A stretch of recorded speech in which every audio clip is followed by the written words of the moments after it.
కుస్తీ కళ్యాణి సోమవారం నుండి శనివారం వరకు సాయంత్రం 6:30 మన సన్ జెమినీలో. అసలు ఏమనుకుంటుంది? అంత ఈజీ పనే?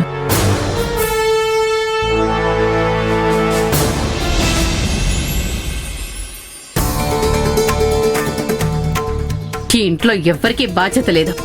అన్ని పనులు నేనే చేసుకోవాలి. నాకు సాయంగా ఉంటే అన్ని పనులు త్వరగా అవుతాయి. కానీ ఎవ్వరూ పట్టించుకోరు. అవునవును, ఇదంతా నువ్వు చేసుకున్న పాపం కదా. ఈ పాపం అంతా నువ్వే అనుభవించాలి.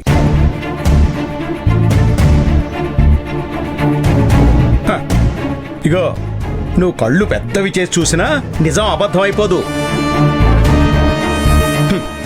ఇంట్లో బంగారం లాంటి కోడలుండేది.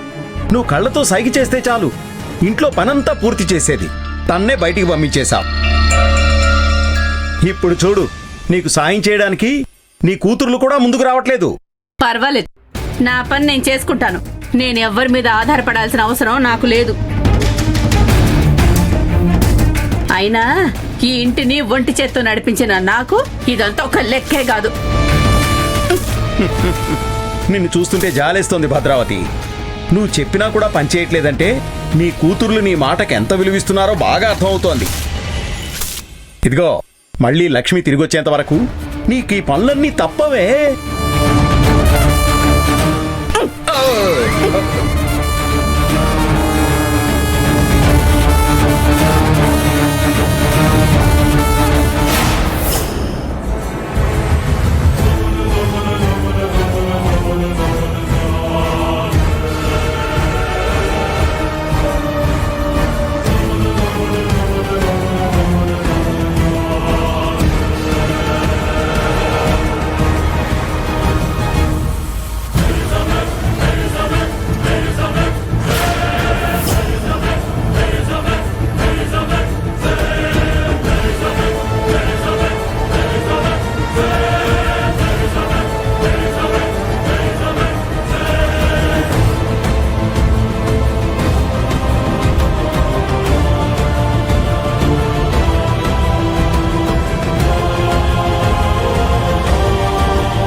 ఆహా, సాక్షాత్తు లక్ష్మీదేవి మా ఇంటికొచ్చి ముగ్గేస్తున్నట్టుగా ఉందమ్మా.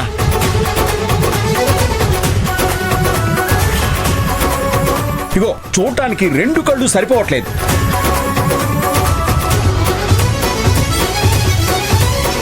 లక్ష్మి, మళ్ళీ ఇదేంటి?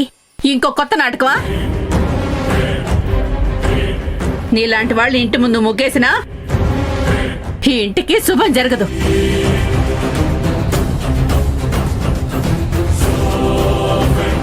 అయినా ఈ ఇంటితో మీకు ఎలాంటి సంబంధం లేదని చెప్పి వెళ్ళిపోయారు కదా. మళ్ళీ ఎందుకు వచ్చావు? ఎందుకు ముగ్గేస్తున్నావు? ఎవరు అవునన్నా ఎవరు కాదన్నా ఈ ఇంటితో నాకు సంబంధం ఉందత్తయ్య. నేను ఈ ఇంటి కోడల్ని.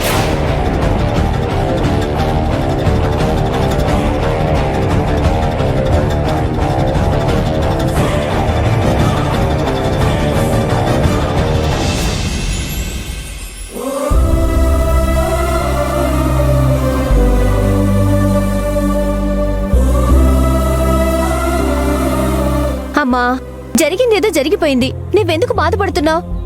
ఏం జరిగినా అక్క చూసుకుంటుంది. ఇదే మనం చేస్తున్న తప్పు.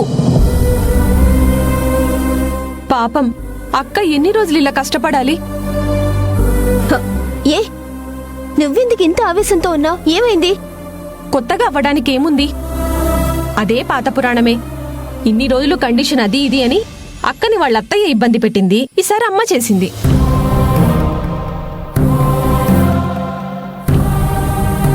నాకేమీ లక్ష్మి కాపురం చెడిపోవాలని చెప్పలేదు. తనకి మంచి జరగాలని ప్రయత్నిస్తున్నాను. చేసిందంతా చేసి మళ్ళీ ఇలా కవర్ చేస్తున్నావా అమ్మా? ఆ కష్టం తీరాలని మీకు మీరే మనసు చంపుకొని ఏదో ప్రయత్నం చేస్తారు. అది తీరేలోపు వాళ్ళు ఇంకొక కష్టం తెచ్చిపెడతారు. అక్క ఇలా ఎన్ని కండిషన్స్ పెట్టి వాళ్లకు దగ్గర చేయాలని చూసినా వాళ్ళు మాత్రం మళ్ళీ కొత్త సమస్య సృష్టించడం, అక్కని ఇబ్బంది పెట్టడం ఎప్పుడు జరిగేదే కదా. అయ్యో, ఆవేశంలో మీలో మీరే గొడవ పడతారా? అసలు విషయం ఏంటో అర్థం కావట్లేదు. కన్ఫ్యూజన్ గా ఉంది. ఏమైందో చెప్పవే. చెప్పడానికేం మిగల్చలేదు ఈ అమ్మ. అన్ని గొడవలు పోవాలంటే అక్క వెళ్ళి వాళ్ళ అత్తయ్య కాళ్ళ మీద పడాలంట.